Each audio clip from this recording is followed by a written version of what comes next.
Alô? Pronto. Gente, o candidato já está aí, viu? Bora a gente começar a compor a mesa para ter essa conversa. Vamos chamar o presidente do Sindipoc, que é o Estácio Lopes, para compor a mesa. Ari, da ACIPOC. Barlito, da EPEB. Nesse momento, o candidato João Roma e a candidata senadora Raíssa. Salva de palmas, gente.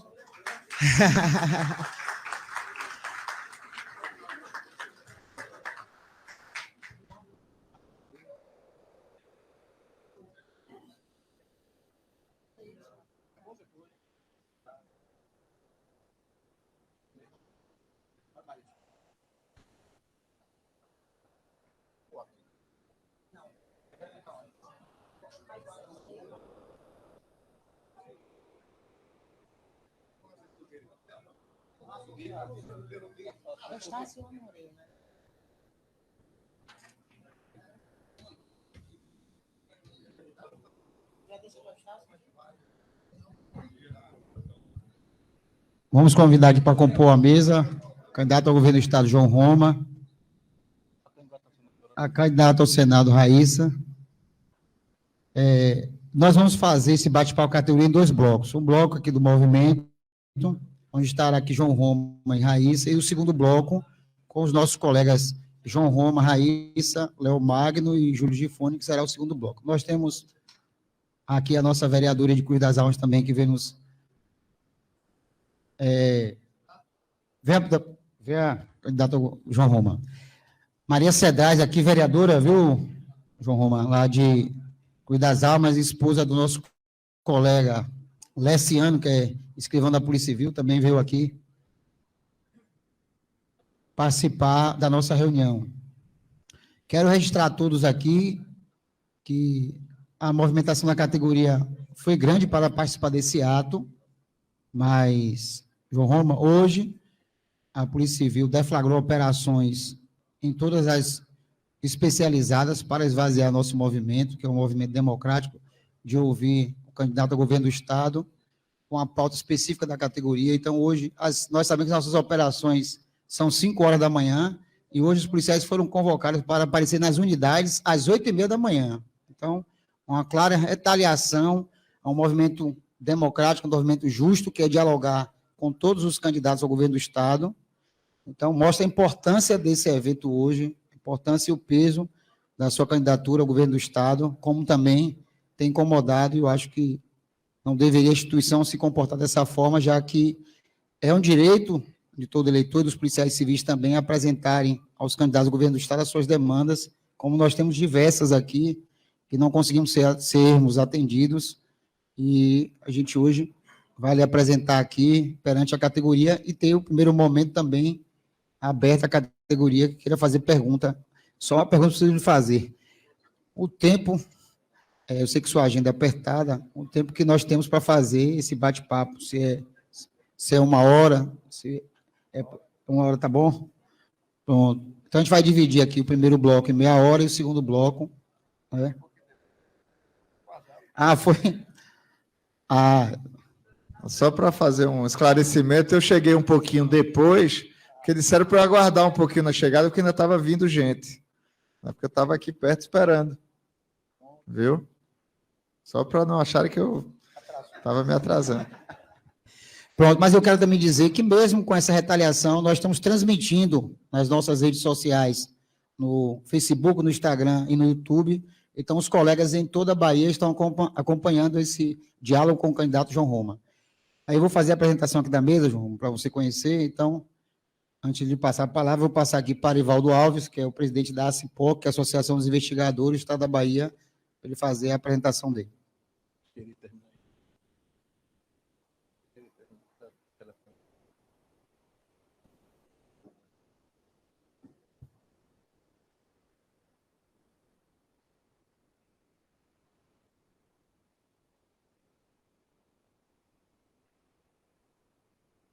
Enquanto o nosso candidato está dizendo aí, a gente vê que o movimento Juntos Somos Mais Forte tem incomodado essa gestão, né? Que a gente faz uma reunião onde ficou bem claro que nós iríamos dialogar com todos os candidatos, mas, mesmo assim, a Secretaria, a Polícia Civil, faz a operação para esvaziar, né?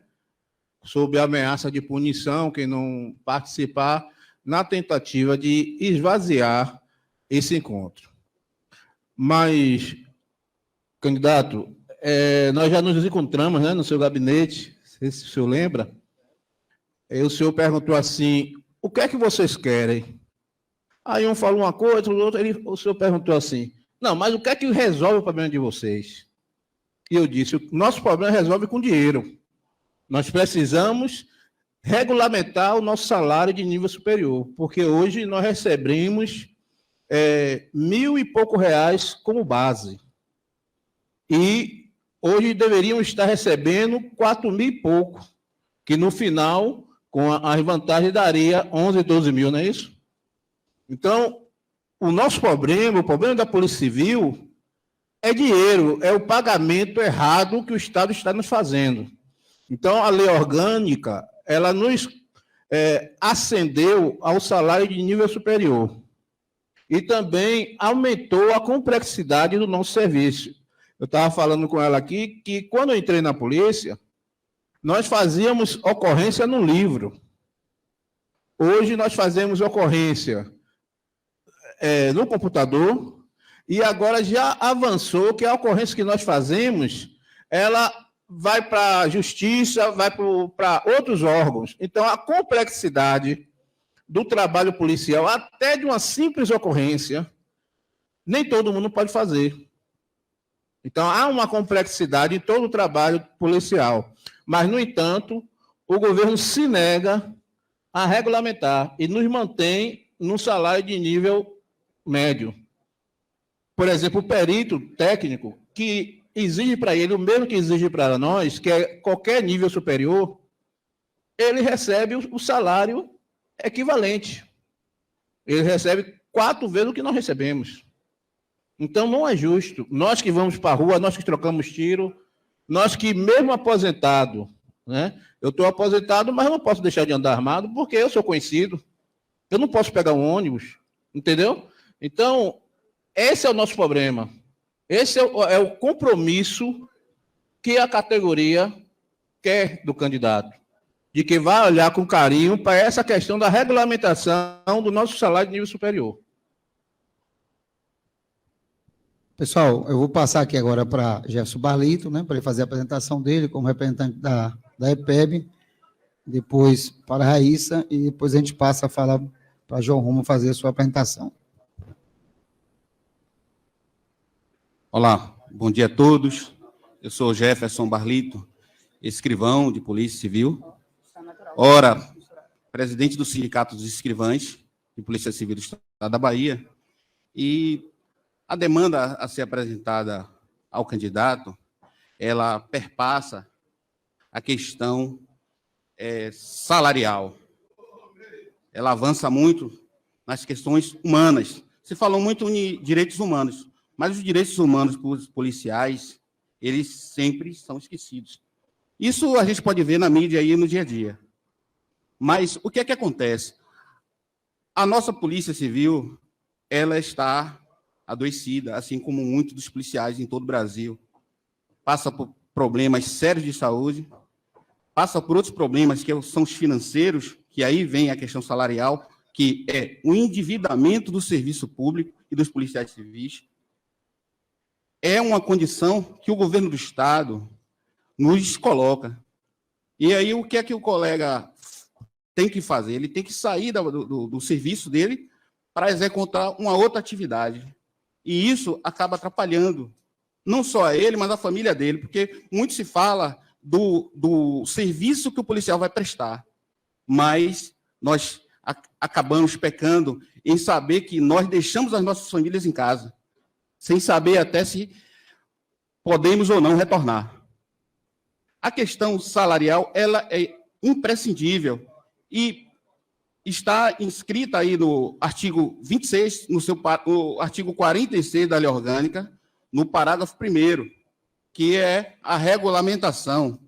Não é só uma regulamentação do salário, é uma estrutura salarial completa, uma estrutura na forma de cargos e salários, de como cada um vai ter o que executar. No mais, nós sabemos que as outras demandas da Polícia Civil, aí é uma questão estrutural que um programa de governo que o senhor vai apresentar aqui, vai resolver, vai dar uma solução para isso. Mas, no momento, a gente precisa pensar no policial como ser humano.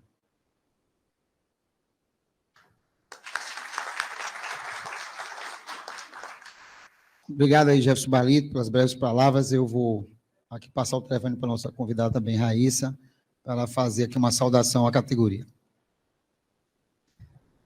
Bom dia a todos.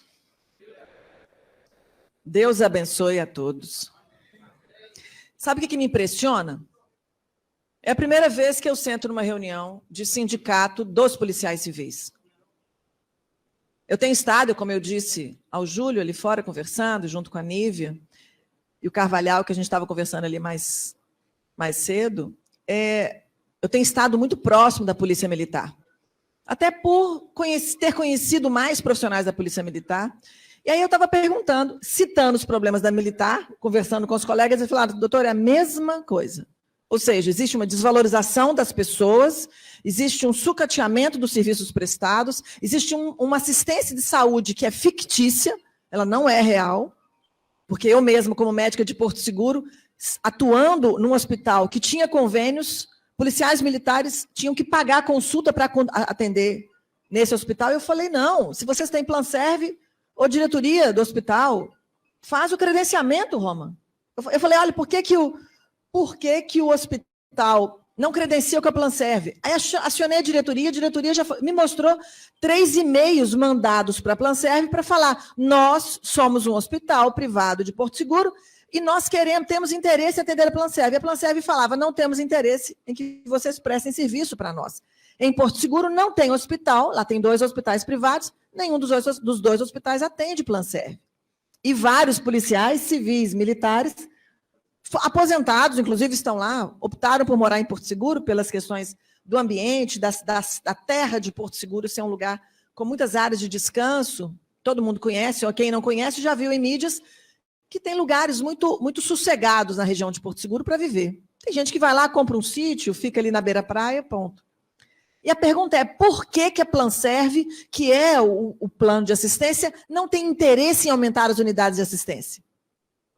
Então, as pautas são as mesmas. Ou seja, nós temos profissionais de segurança e nós, sociedade civil, precisamos de vocês. A sociedade civil precisa das forças de segurança, nós não funcionamos sem a segurança. A segurança pública é pilar, como é a saúde, a educação e a segurança. E eu pergunto, por que a gente está tendo que discutir aqui, em plano de governo, com o futuro governador, piso salarial? Se nós tivemos um governo que esteve na gestão por 16 anos, estão no governo, e agora prometem que vão fazer coisa, pegando a fala do Júlio, então agora eles vão fazer o que eles não fizeram nos últimos 16 anos, é isso? Sucatearam as forças de segurança. Então, e olha só, e fazem ações que são opressoras. Hoje é uma ação opressora. Ou seja, se não comparecer nessa ação, porque é uma convocação, não é isso? Ou seja, o executivo convoca as forças de segurança e não estejam lá. Eu digo para vocês, vocês passam a ter uma força fundamental porque vocês estão aqui. E vocês serão multiplicadores daquilo que vocês estão escutando aqui. O que nos interessa aqui não é promessas vãs, não é dizer, pode deixar que a gente vai garantir, não é isso. O que me faz sentar aqui, abrir a agenda e falar assim, ó, estaremos com o Sindicato dos Policiais Civis, porque a gente quer escutar o que vocês têm a nos dizer. E aquilo que, enquanto projeto de política pública, vai mudar a vida de todo mundo. É para isso que a gente está aqui. Porque a gente precisa entender que a boa política, ela vai fazer com que as pessoas se sintam respeitadas, se sintam privilegiadas de ter representantes que olhem para elas nos olhos, Não é com um discurso de, não, olha, pode ficar comigo que eu prometo que vou fazer. Eu prometo, enquanto Senado, fazer tudo que é bom, perfeito e agradável para o ser humano. Se existe projeto que vai trazer bênção, vai contar com o meu apoio. Se existe projeto que vai contar com mais recurso para as famílias, vai contar com o meu apoio. Se existe projeto que vai trazer respeito às famílias, vai ter o meu apoio. Agora, é incrível como é que a gente tem uma política que é comandada por pessoas que têm interesse de voto. Então, eu faço acordos, então eu combino o voto aqui e faço acordo acolá. E aí a gente não anda. Nós ficamos com o Estado parado, em descenso. O Estado da Bahia está em queda. Está caindo educação, está caindo saúde, já está em nota zero educação à distância, com hoje o Estado mais violento da nação. Como que isso é possível? Porque a velha política acha que manda, a velha política acha que ninguém tira eles daquela cadeira, a velha política acha que eles estão no controle de tudo, que eles negociam tudo. Pois nós estamos aqui para dizer que nós chegamos, dá licença.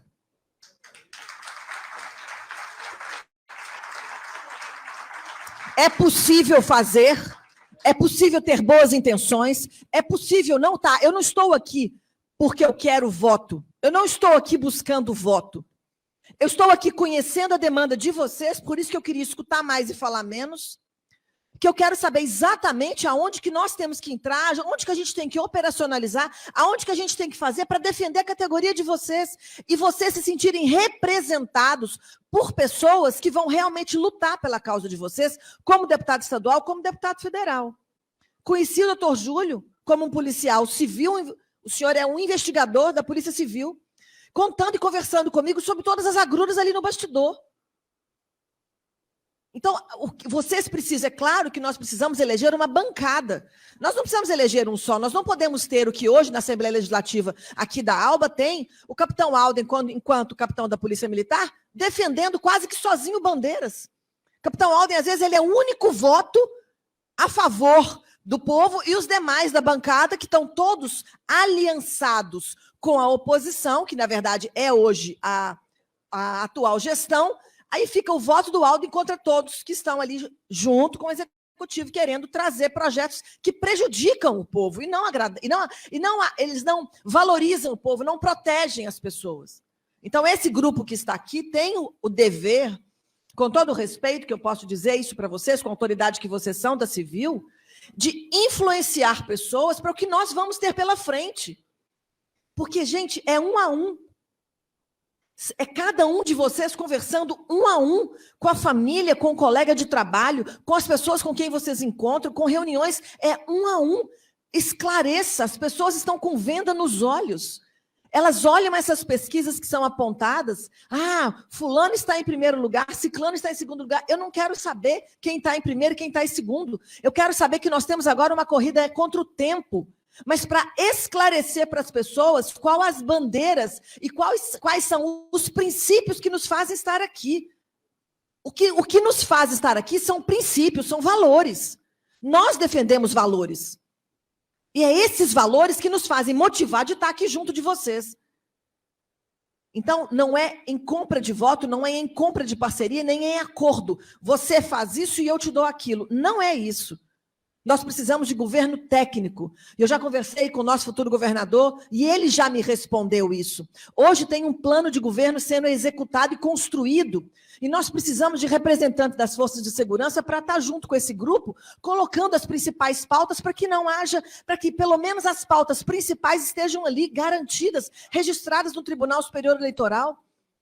Nós precisamos e nós vamos ter um secretariado, que João Roma já disse isso, que será técnico, pessoas baianas que sejam competentes para executar as suas pastas, pessoas que tenham o domínio. Não adianta me colocar, se eu fosse aqui uma esposa de policial civil e que, não, a esposa do policial, o doutor Geraldo Soares é policial civil, então a esposa dele vai ser secretário de Segurança Pública e a esposa do policial civil é médica. O que adianta? O que eu vou fazer na pasta de Segurança Pública?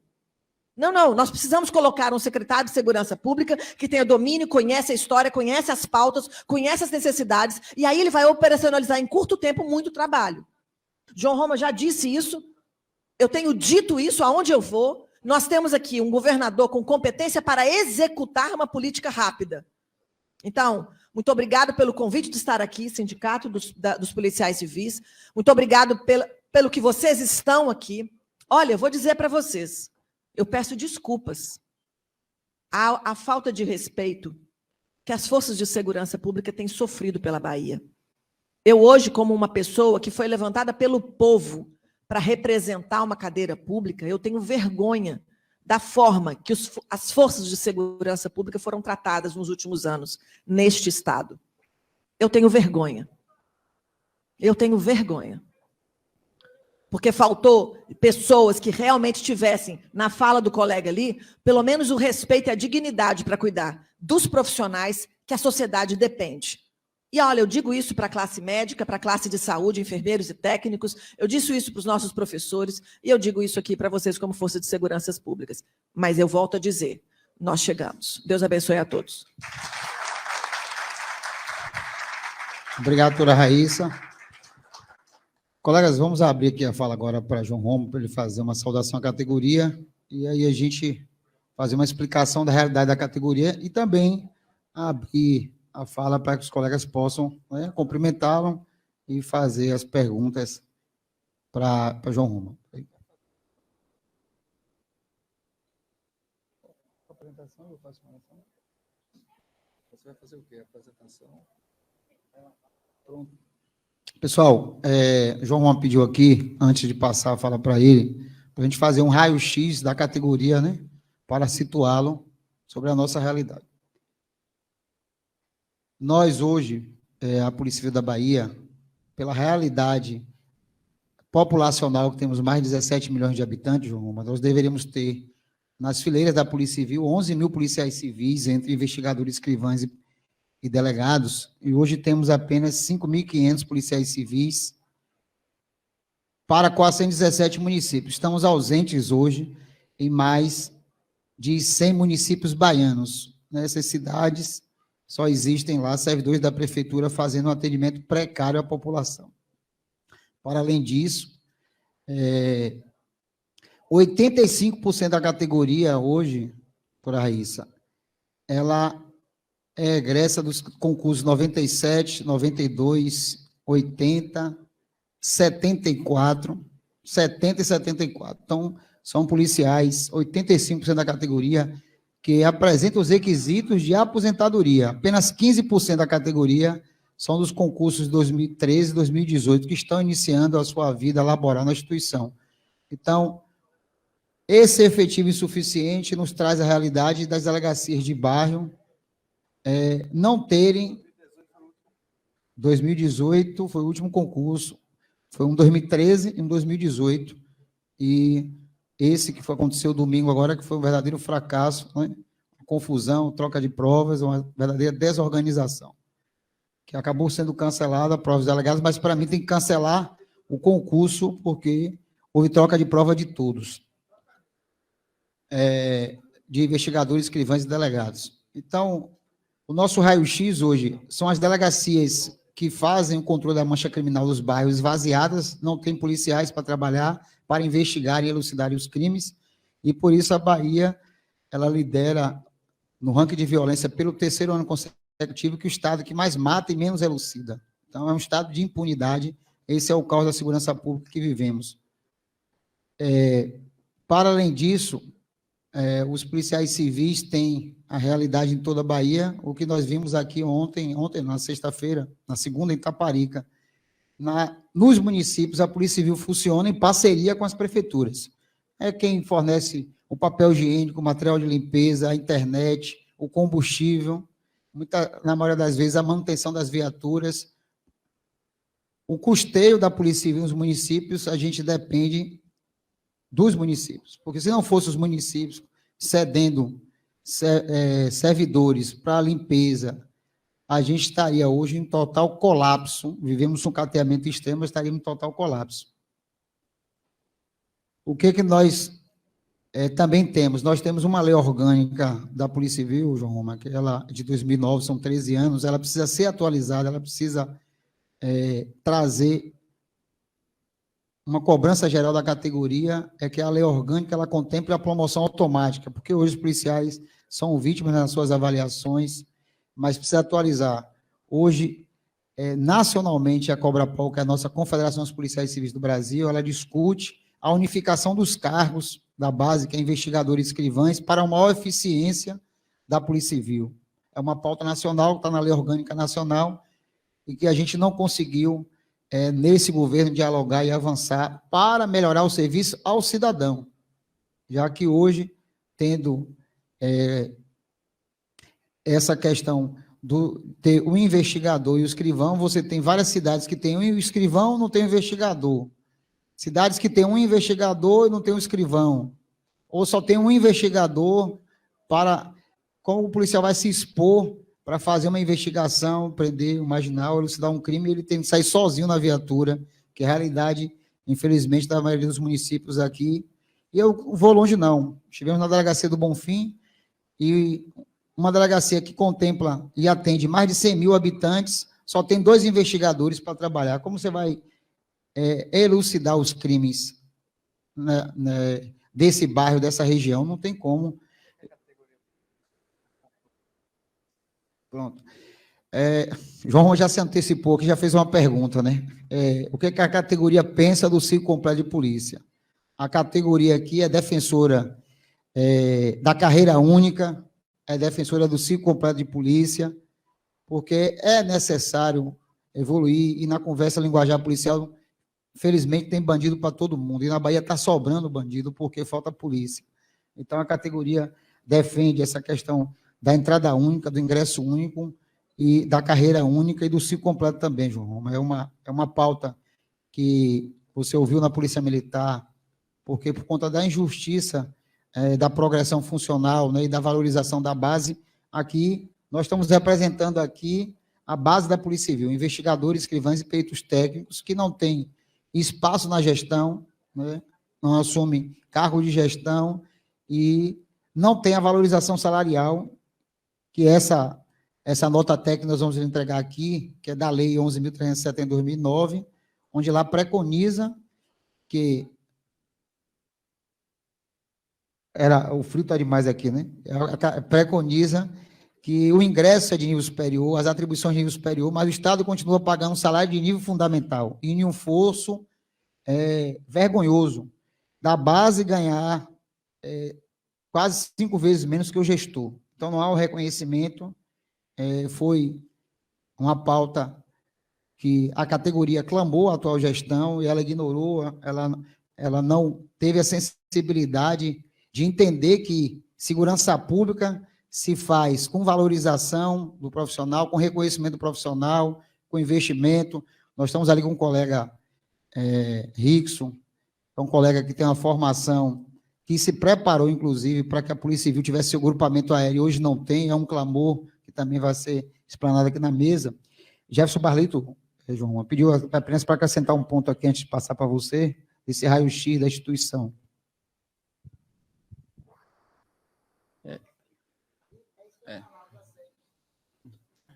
Justamente sobre isso aí, a questão do assédio moral. E a outra é um erro crasso, né, do Estado em permitir inconstitucionalidades dentro da Polícia Civil no Estado da Bahia, onde várias pessoas ocupam cargos e, inclusive, tomam conta de delegacias que não são policiais. Isso é grave em todo o Estado. Para se ter uma ideia do descaso, né, com os cargos na Polícia Civil, os escrivães, hoje são 1.293 os cargos, ocupados menos de 800. Para investigador, é mais grave ainda. Os cargos ocupados não chegam a 3.000, quando deveriam ser 4.800, entre 4.800 e 6.000 e poucos cargos. E isso, quem vinha ocupando esses cargos?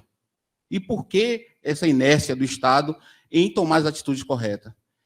Dentro dessa ótica e dentro dos graves casos de assédios morais dentro da instituição e que não se toma as providências devidas, E isso fica rolando o tempo inteiro e não se chega a um resultado final. A gente não consegue ter essa resposta. E isso causa muita indignação. São vários colegas que estão afastados por doenças ocupacionais devido a sofrerem os assédios. Eles não conseguem. E, fora isso, a gente sabe que não só dentro da carreira policial civil, mas a carreira policial em si, no Brasil, ela tem a tendência ao suicídio. São vários casos de suicídio, a gente não consegue discutir sobre isso, a gente não consegue avançar. Isso causa um temor, né, para as nossas famílias. E nós temos que defender isso. Nós temos que atacar, nós temos que combater esse tipo de situação, porque é o Estado que está nos colocando, está nos expondo a esse tipo de situações. E eu acredito que a maioria aqui também, hoje, dentro da Polícia Civil, nós temos mais de 80% dos colegas que já têm o nível superior, vários são pós-graduados, com doutorado e mestrado, e não são valorizados. A diferença, para você ter uma ideia, a diferença de um salário de um investigador, de um escrivão, de um perito técnico, de uma categoria, de uma classe para outra, pasme, chega a ser R$15 a diferença, 1.483, 1.383, é assim. Você passa 6 anos em uma classe e quando você chega na outra, você vai ganhar R$15 a mais, dentro do seu salário base. Só avança um pouco quando você chega na especial e HAP, que são os penduricalhos, né? Que aí a gente tem que estar segurando isso o tempo todo. Para você ter uma ideia, no último avanço, enquanto os delegados, né, que são os delegados, os peritos criminais, avançaram quase R$1.000 em seus salários, nós avançamos naquele momento em R$200. Isso é um absurdo. O fosso salarial chega a ser da classe inicial, de um escrivão, investigador e perito técnico para a classe, em comparação à classe dos delegados e dos peritos criminais, de quase 20%. A gente vai perceber, ao final do mês, quase 20% do salário de um nível superior. Quase todos temos. Por exemplo, eu, no caso, eu tenho um curso de administração, não sou valorizado. Concluí agora recente um curso de direito, não sou valorizado. A Polícia Civil, ela vive num plano de castas, né? Os investigadores, os escrivães, peritos técnicos, eles vão ficar ali o tempo todo sem um avanço. Eu acredito, e a maioria, eu tenho certeza que acredita no seguinte: nós temos que avançar urgentemente para a carreira única. Nós temos que perceber que a PRF está aí, é o melhor exemplo que nós temos hoje. Todos os dias, nós, ao abrirmos um site de notícias, nós temos lá a efetividade acontecendo. E nós temos que trazer isso para o nosso plano, para que nós possamos avançar. E com esse avanço, eu tenho certeza, tudo vai melhorar.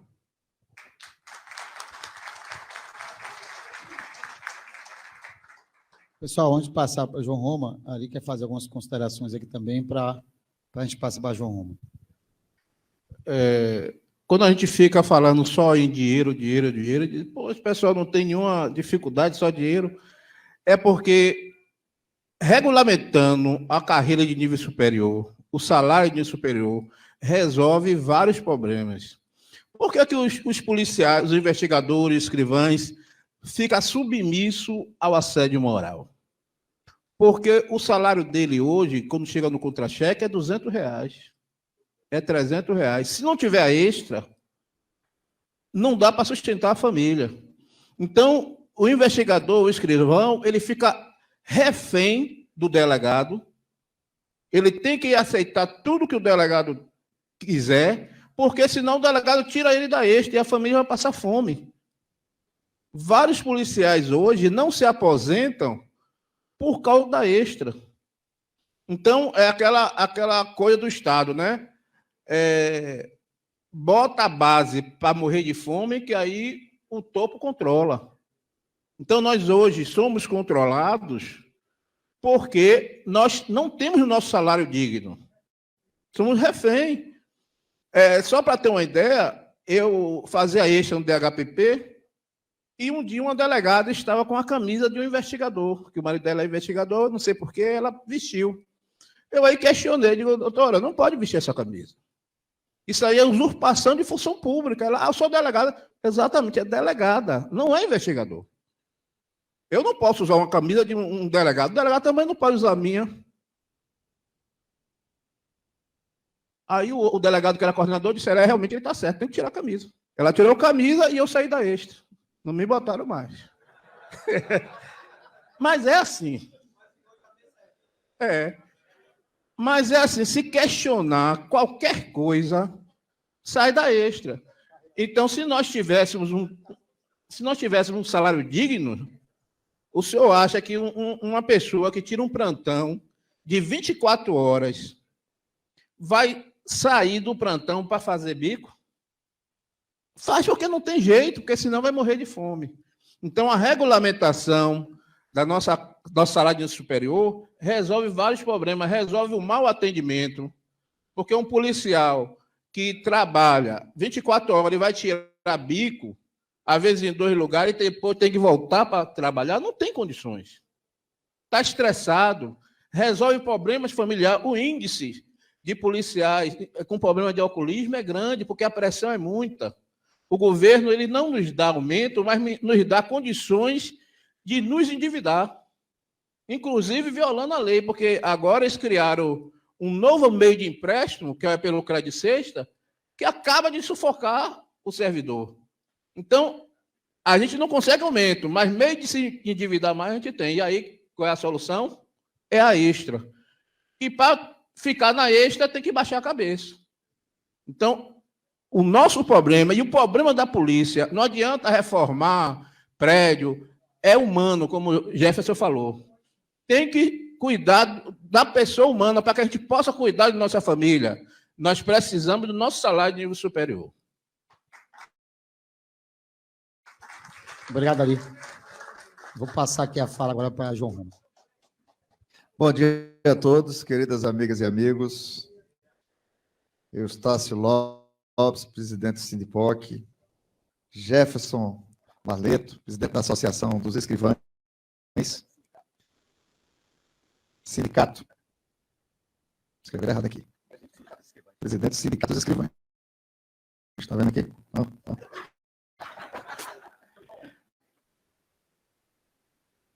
Arivaldo, presidente da Associação dos Investigadores, é a Associação Sindical. Tá certo. Movimento Juntos Somos Mais Fortes. Presente. Minha querida companheira de chapa, senadora Raíssa. Vocês já viram que a mulher é valente.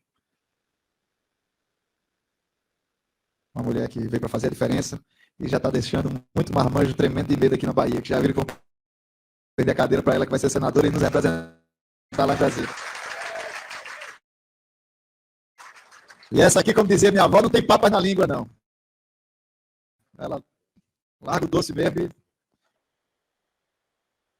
Quem quiser que se segure.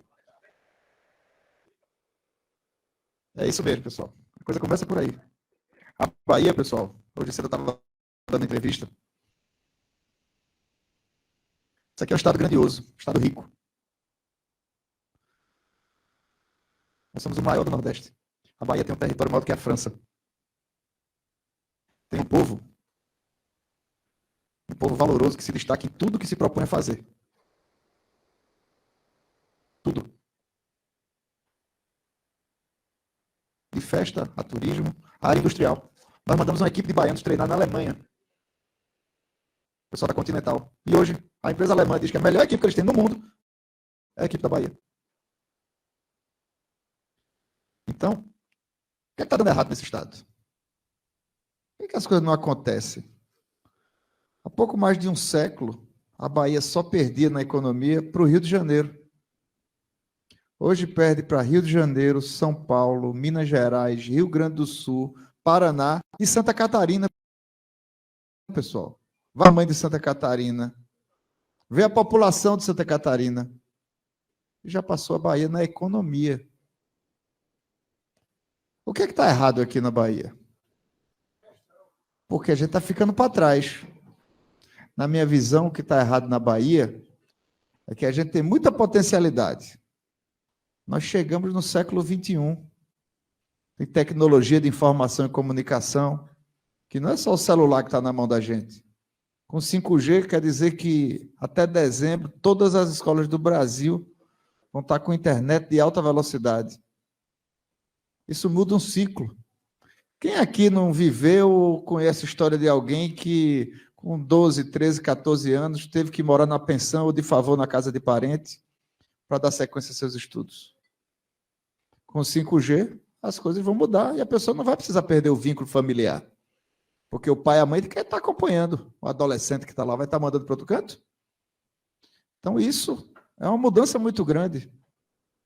A Bahia, hoje, tem mais de 70% da energia de fonte renovável. Eólica, solar.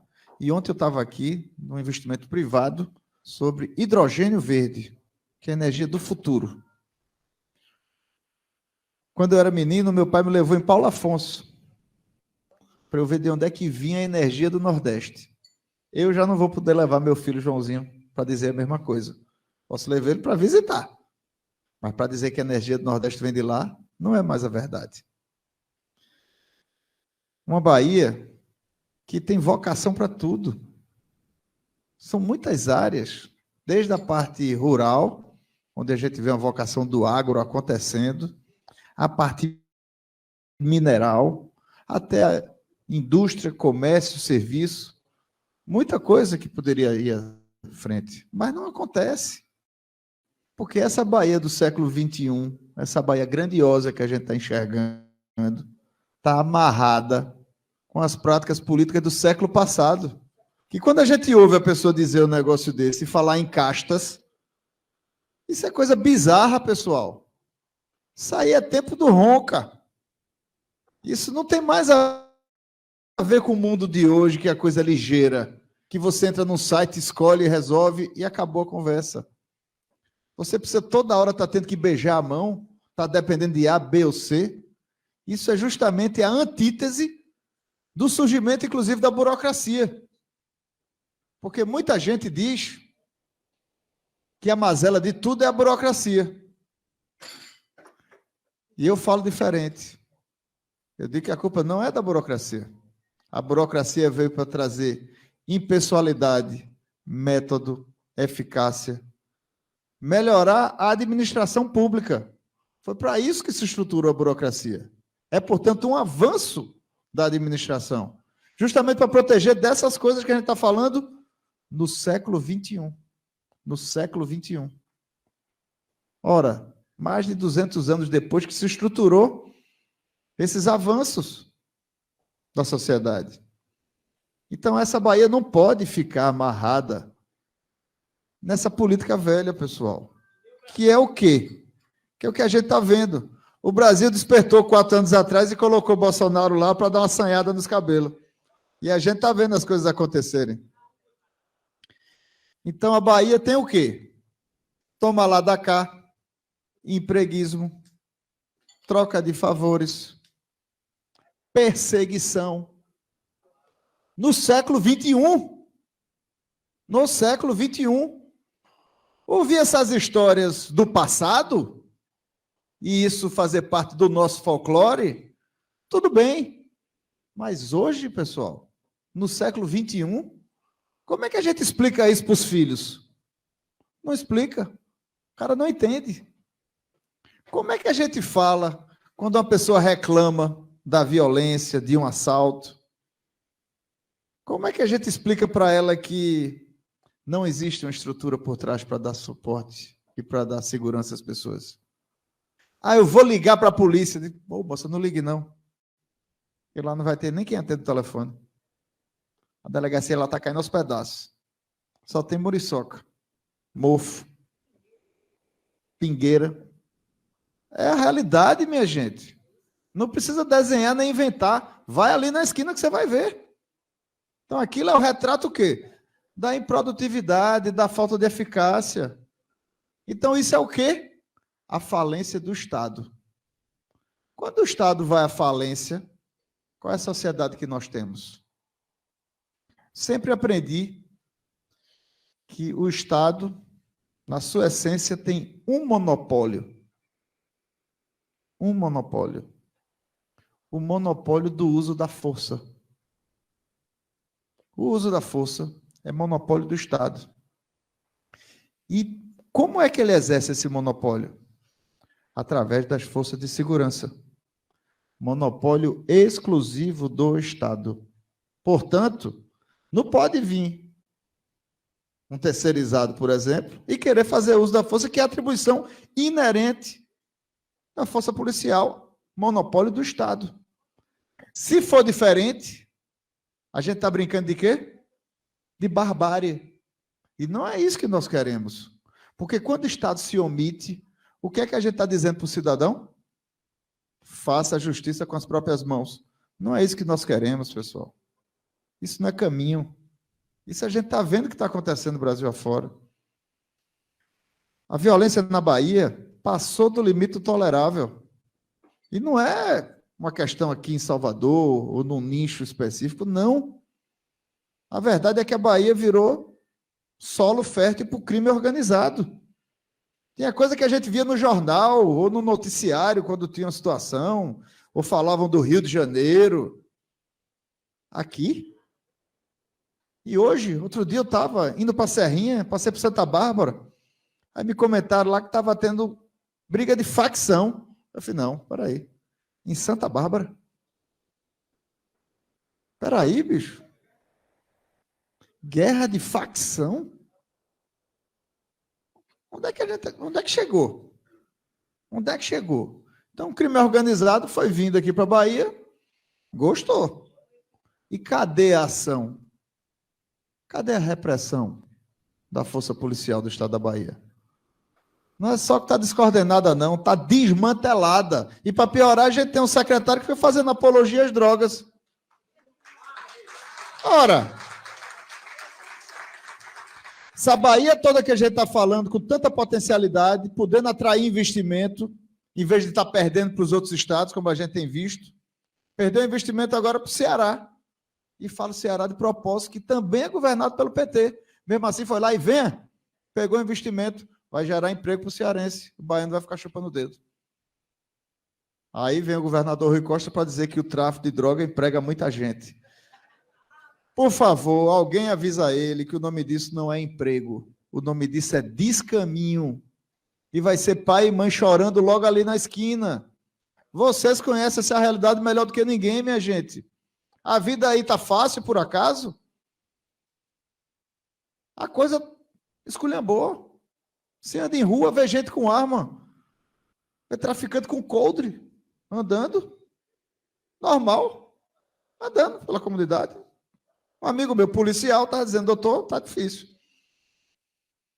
Andei lá, fui comprar lá os negócios. Estava eu policial, mas eu estava só. Como é que pode um negócio desse? Bandido andando de coldre. A autoridade ali é ele. Falência do Estado.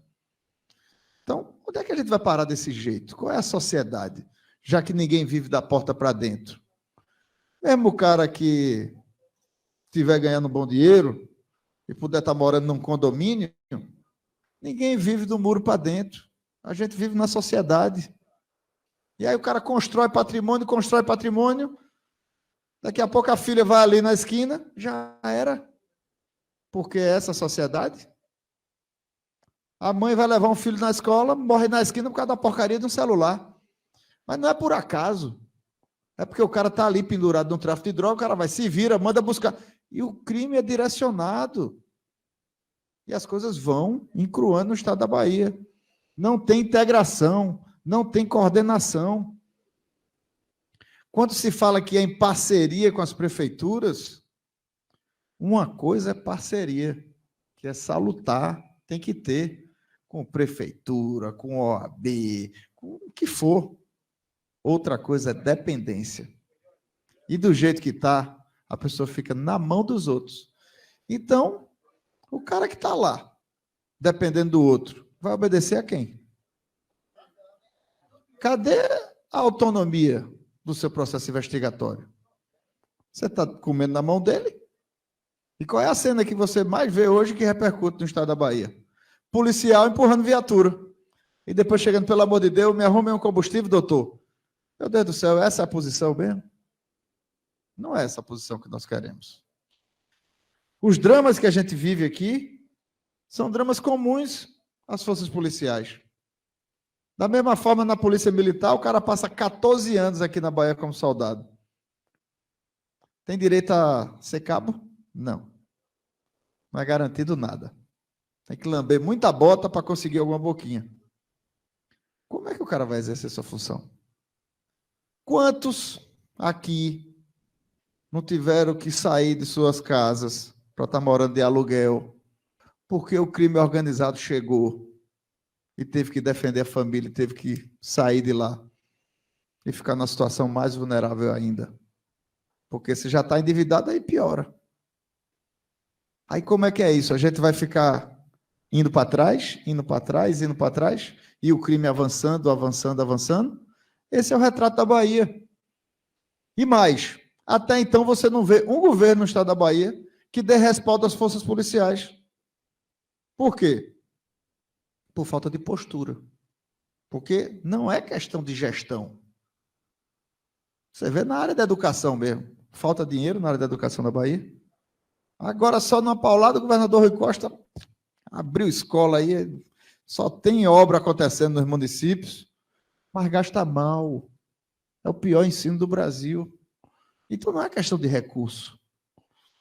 Ontem eu vi um vídeo, hospital regional, pronto, 300 e tantos leitos, parado. Porque quem dá educação é o professor, não é a escola. Quem dá saúde é o médico, não é a parede da protoclínica inaugurada 10 vezes. E quem dá segurança pública é o quê? É a internet? É uma placa na rua? Propaganda não resolve na hora do sufoco. Então, o que é que você vê? Você falou da Polícia Rodoviária Federal. Por que a gente tem visto tanto resultado da Polícia Rodoviária Federal? Investimento, autoestima. Você vê o pessoal da Polícia Rodoviária Federal hoje? Antigamente, o cara olhava, era o guarda de trânsito. Hoje em dia, o cara está lá montado, com equipamento, certo? Com viatura, todo estruturado, com carreira. E mais, com inteligência, que é o que tem dado resultado. As principais apreensões que está rolando, que é trabalho de inteligência, sistema. Hoje, se uma placa de um veículo da Bahia passar 3 vezes no mesmo dia na fronteira de Itaipu, já apita no sistema aqui, o cara já começa a monitorar aquele veículo. Por quê? Movimento estranho. Então, poxa, se cada vez mais o mundo aponta para isso, por que aqui na Bahia a gente fica olhando para trás?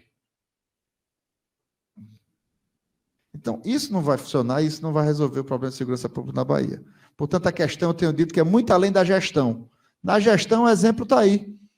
A Secretaria recebeu 90 milhões de recursos do Fundo Difuso lá do Ministério da Justiça para aquisição de equipamentos e treinamento das forças policiais. 90 milhões.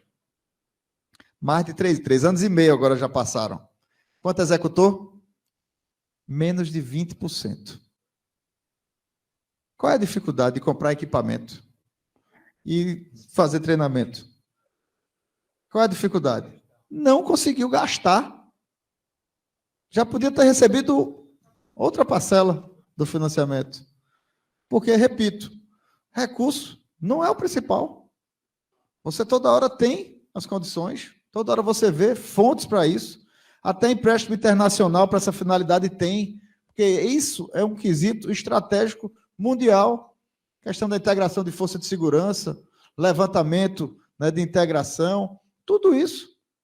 Mas gestão. E mais. Mas a questão que eu tenho falado sempre é que trata-se de postura. Porque não tem postura. Por quê? Alguém aqui tem respaldo para ir atrás de resolver alguma coisa? Também não tem na PM. Vocês comentaram comigo sobre o curso superior. A Polícia Penal da mesma forma. Tem lei federal já, o Estado não regulamenta. Guarda Civil Municipal, serviço patrimonial, está exercendo função de segurança. Tem que ter reconhecimento. O cara está fardado, está na rua, o bandido que passa vai ficar olhando para o brevê dele para saber qual é a força que ele faz parte? O cara está exposto do mesmo jeito. E em muitos lugares é quem tem ajudado. Levanta informação, pega as coisas, vai para cima. Então, por que a gente não integra realmente isso? E por isso que eu tenho trabalhado muito, e com os meus colegas lá na Câmara, me aproximei muito de deputados que conhecem bem a questão, discutimos muito sobre o ciclo completo de polícia, que realmente seria um avanço muito grande, não só para a Bahia, para o Brasil inteiro, não é? Para dar justamente esse respaldo e evoluir nesses quesitos. Eu, quando ouço essa questão de problemas com chefia, eu lembro muito da época que eu servi o Exército. Eu fui aluno do CPUR do Recife e eu me lembro muito de um acampamento que nós tivemos, aí tinha um exercício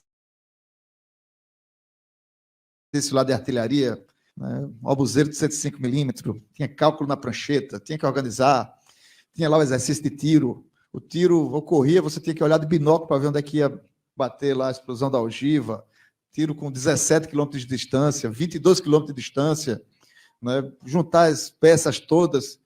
E eu me lembro de um exemplo que um tenente, que estava dando instrução para a gente, fez com um colega nosso, mas serviu para todos.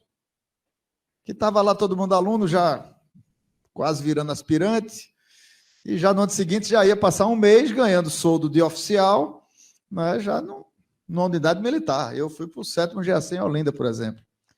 E aí tinha um colega nosso meio metido a sabichão, estudioso, inclusive, as pranchetas e tudo mais. Chegou na hora do exercício, o tenente pegou ele.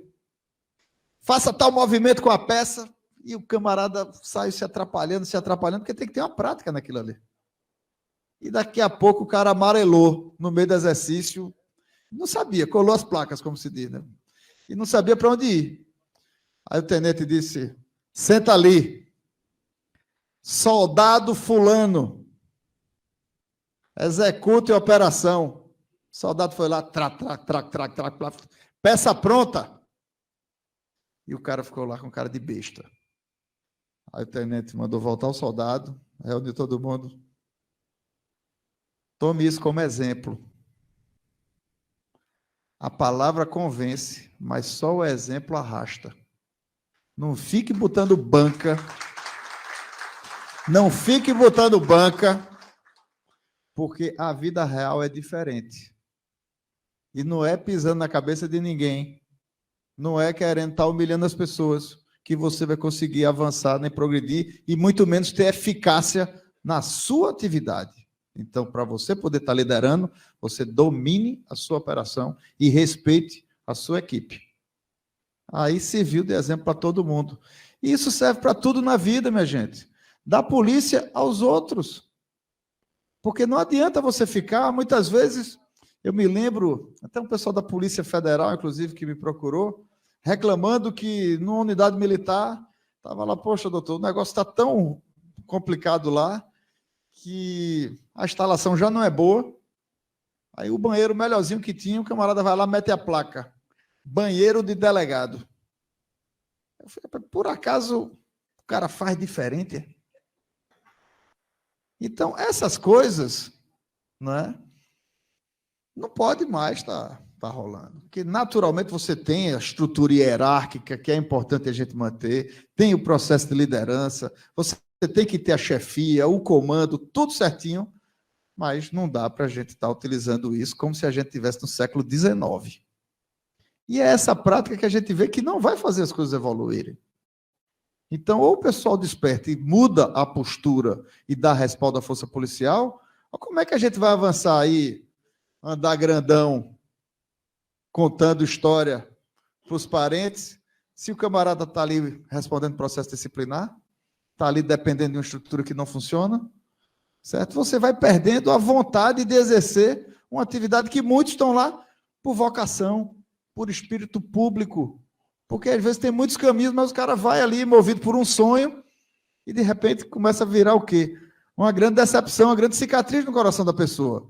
E aí cai nesses quesitos todos que você falou, em descaminhos, em alcoolismo, em suicídio, em quesitos que vão o quê? Deteriorando a expectativa de vida da pessoa.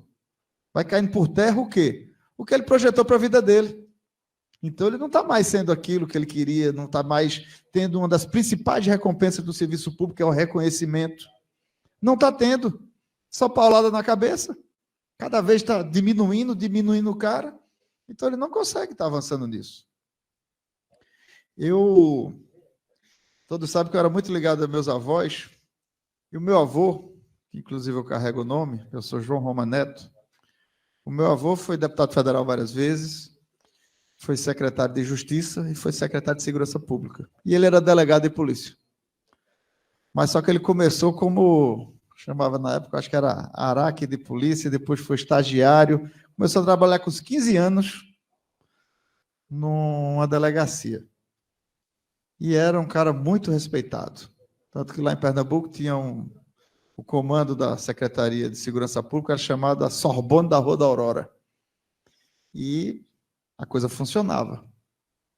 E eu me lembro naquela época, quando hoje as pessoas dizem que ninguém tem mais autoridade para nada, eu lembro do meu avô. Meu avô tinha autoridade. Transpirava a autoridade dele, porque ele se dava o respeito. E a gente via essas coisas acontecendo. No passo a passo, no dia a dia. E como ele respeitava as pessoas. E isso transmitia. E cada um chegava, era como ele falar com a entidade. Porque ele carregava aquela experiência toda. Ele já tinha visto muita coisa. E muitas atitudes. E sempre quando as pessoas vinham me falar do meu avô, falavam das atitudes do meu avô. Como ele reagia, inclusive, sob uma pressão. Sob uma determinada situação que estava em risco. E ali é onde você separa justamente as pessoas de valor das pessoas que não estão aptas ou que não têm vocação para determinada situação. É isso que a gente tem que observar aqui e é isso que a gente tem que enxergar na Bahia, que se eu não resolver, ontem, numa entrevista, falou de todos os pontos, qual que o senhor vê o prioritário? Eu disse, quem tem muitas prioridades não tem prioridade. Vejo 2 quesitos no estado da Bahia. O primeiro é a questão da cobrança de impostos, que tem que diminuir, porque a Bahia é o estado que mais cobra imposto no Brasil. E isso tem diminuído a competitividade do estado da Bahia. Porque o empresário vai montar um negócio, se ele vai ter prejuízo? Não. Aí a gente está perdendo espaço. Até a distribuidora de alimento ou de bebida está entrando empresa aqui do Espírito Santo, Minas Gerais, de Goiás, e as empresas da Bahia estão perdendo espaço. E aí eu falei, tem a questão dos impostos e tem a questão da segurança pública. Segurança pública é tão estratégica que serve para tudo. Não tem desenvolvimento do estado da Bahia. Não dá para a gente superar essas questões se a segurança pública não estiver funcionando. Vamos voltar para a primeira matriz, vocação do agronegócio. Qual é uma das principais reclamações do agronegócio? Segurança pública. Não há uma coordenação que avance e desvende. Hoje você está vendo roubo de máquina, roubo de gado, assalto nas propriedades rurais, porque antes a pessoa achava que era na cidade grande que tinha assalto. O mundo rural tinha sinônimo de paz e tranquilidade. Hoje está todo mundo colocando grade nas portas e janelas. Então o cara está lá, na primeira atividade econômica, atividade rural, que é a mais simples, que é a base de tudo, hoje sofre com segurança pública. Aí o cara vai se instalar onde? No local que tem a segurança pública. Vamos voltar para outras matérias. Turismo. Como é que você desenvolve atividade de turismo se você não tem segurança pública?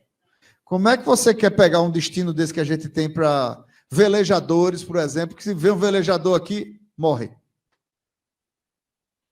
Isso transmite, isso é uma propaganda muito negativa.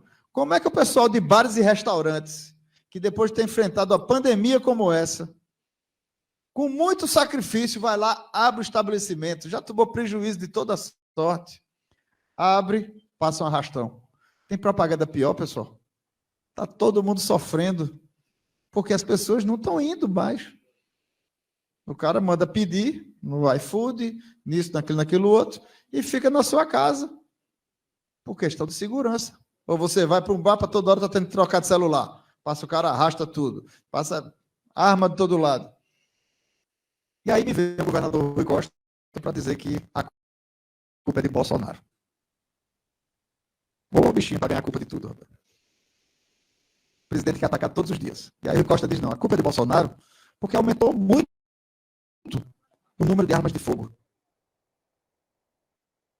Porque, de fato, Bolsonaro regulamentou para que o cidadão de bem possa adquirir uma arma para ter na sua residência. Vocês que são do métier, vocês já viram algum bandido entrar numa loja para entregar o CPF e comprar uma arma? Não. Nós sabemos que para o bandido a arma chega muito fácil, né?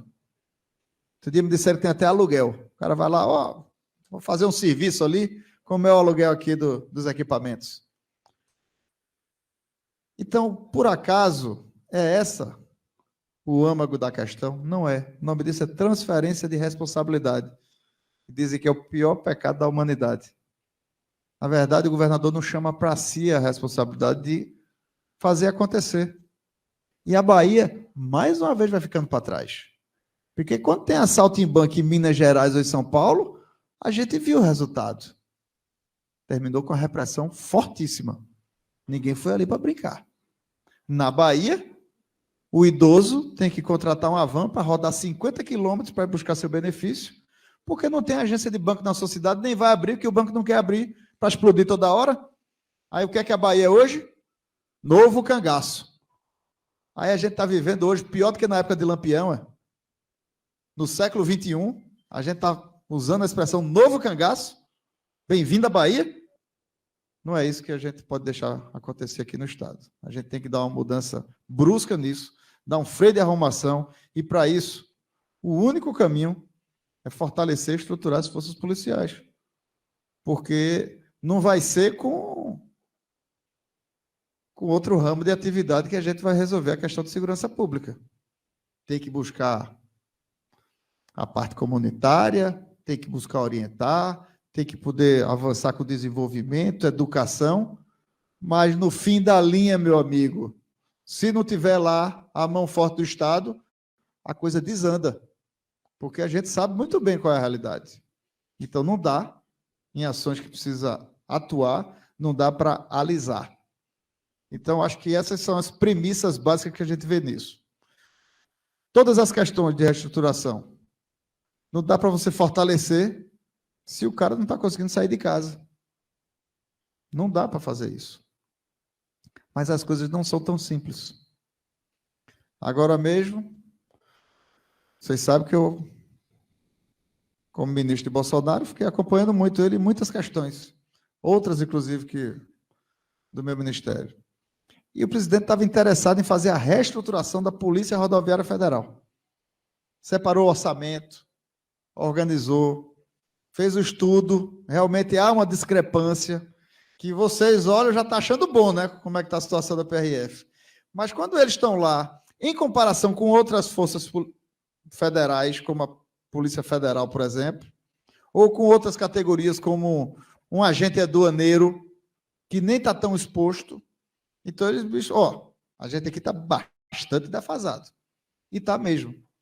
Aí Bolsonaro foi, pediu para estruturar, e preparou a medida para dar a reestruturação da Polícia Rodoviária Federal.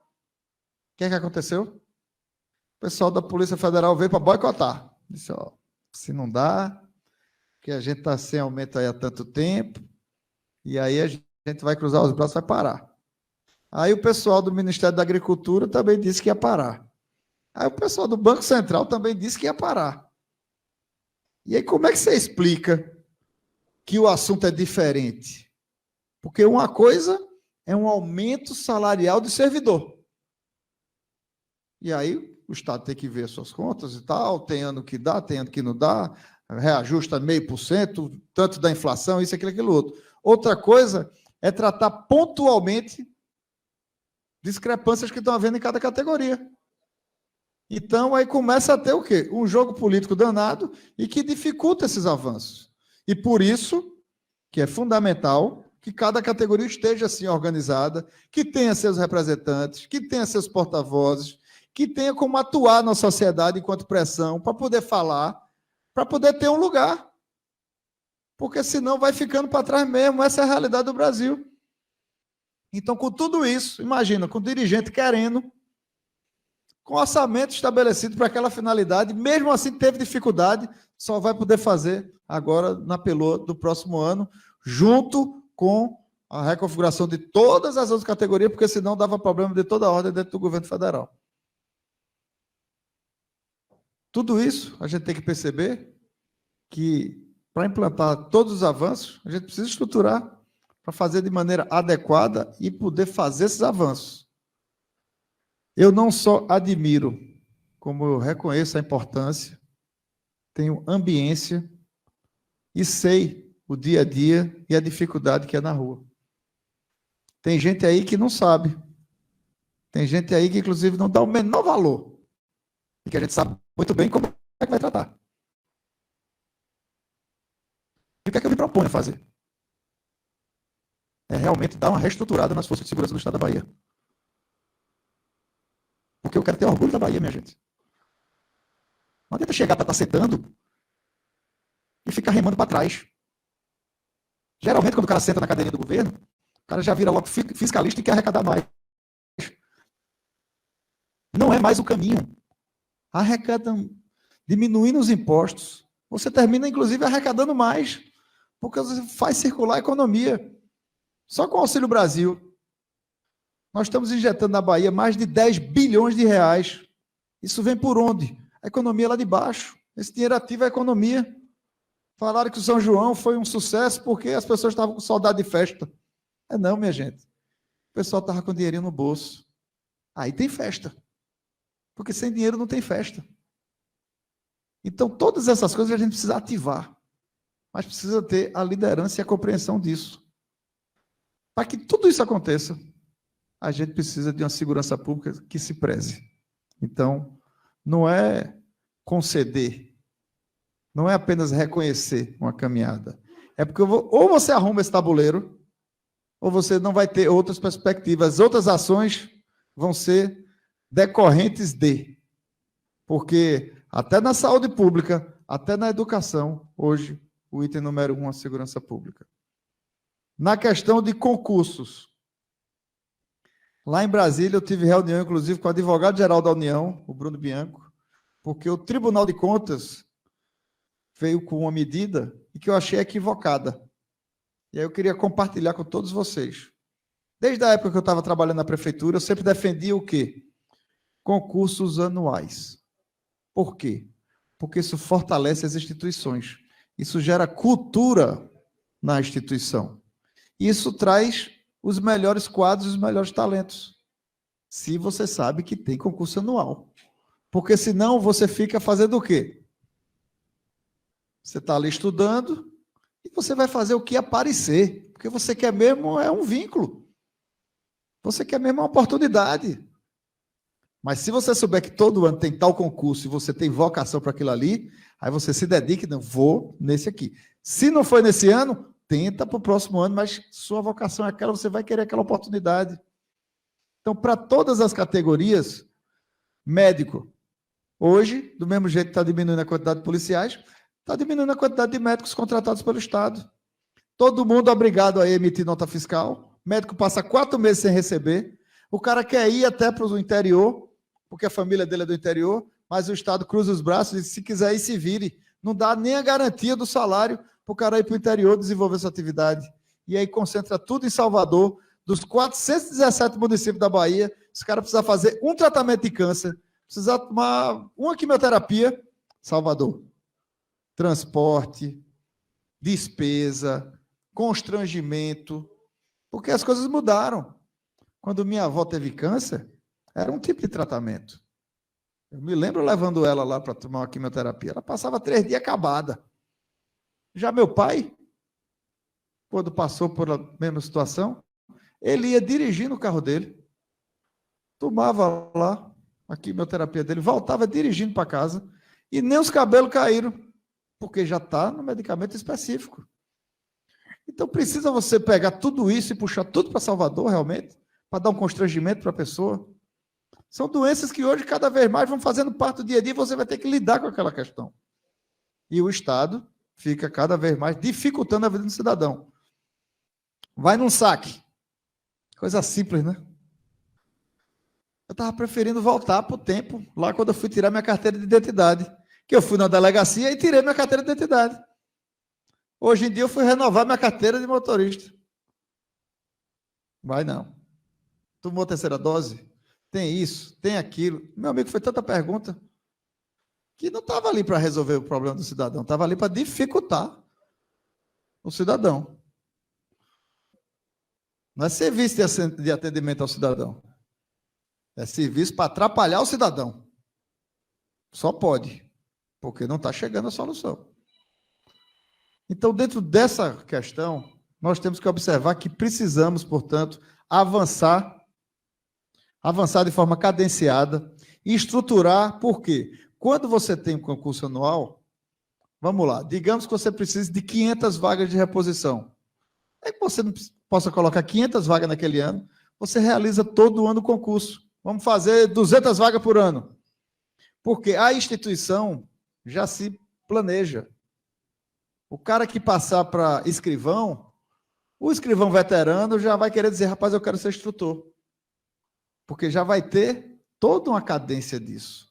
É diferente você fazer um concurso uma vez na vida, de 10 em 10 anos, e chegar uma avalanche de gente, e aí chega um bocado de calouro, e aí não tem como absorver, e aquela confusão fica todo mundo batendo a cabeça. Então você tem a menor performance.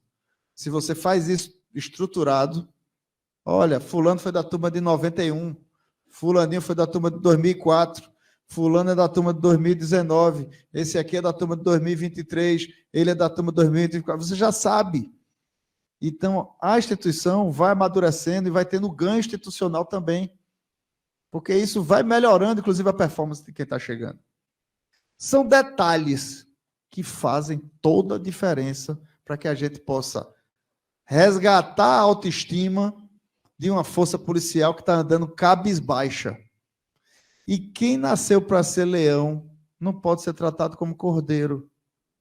Não podemos ter uma polícia pública que esteja cada vez mais refém, cada vez mais tolhida de suas atribuições, porque na ponta da linha, quando o cara grita lá, ai meu Deus, é a polícia que vai estar lá para defender o cidadão. E essa polícia não pode piscar, porque da maneira que está, você cada vez mais está expondo a sua vida. Se o que dá resultado é trabalho de inteligência, de quem é a obrigação primais da inteligência, se não da Polícia Civil? É a obrigação primais. As forças ostensivas também têm, mas a primais é da Segurança Civil. A Polícia Civil que tem por finalidade isso. Mas não dá para você estar na rua e você pensar se pode ou se não pode. Porque eu já estou respondendo 2 PADs, se eu fizer alguma coisa inadequada agora, tal. Essa dúvida pode te custar a vida. Como é que tu vai exercer a atividade desse jeito?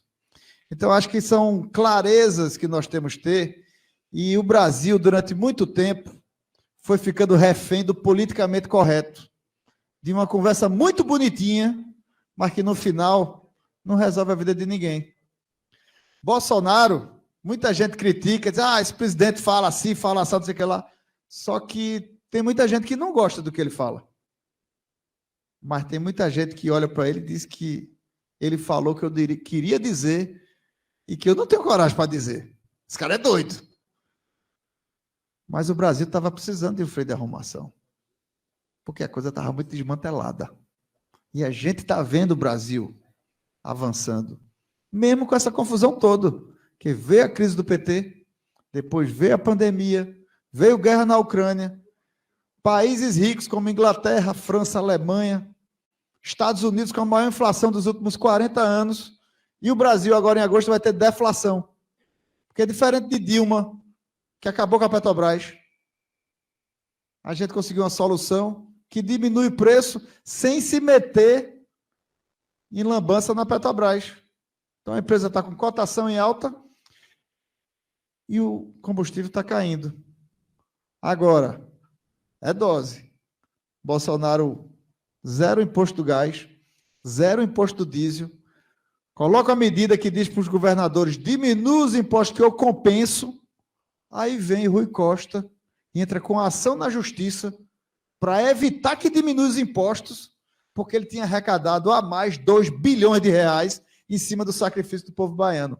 Mais uma vez, fazendo transferência de responsabilidade. Assim como fala da segurança pública, chega para o combustível e diz, o combustível está caro porque privatizaram a refinaria. Epa! Só que a refinaria na Bahia está vendendo óleo diesel mais barato que a Petrobras. Ó, por que o combustível está mais caro? O estado que mais cobra imposto do Brasil. Então, bicho, vamos conversar a verdade com as pessoas. Porque agora, na bomba, já chegou a quase R$2 a diminuição do preço do combustível aqui na Bahia. Então, tudo isso é prova de quê? De um Brasil que está enfrentando as dificuldades, que são muitas, mas está seguindo para frente. E a Bahia está remando para os lados. Por isso que a gente diz que precisamos de uma Bahia de mãos dadas com o Brasil. Porque nós queremos mostrar que a Bahia não é problema para o Brasil. A nossa Bahia é solução para o Brasil. Muito obrigado a todos e um bom dia.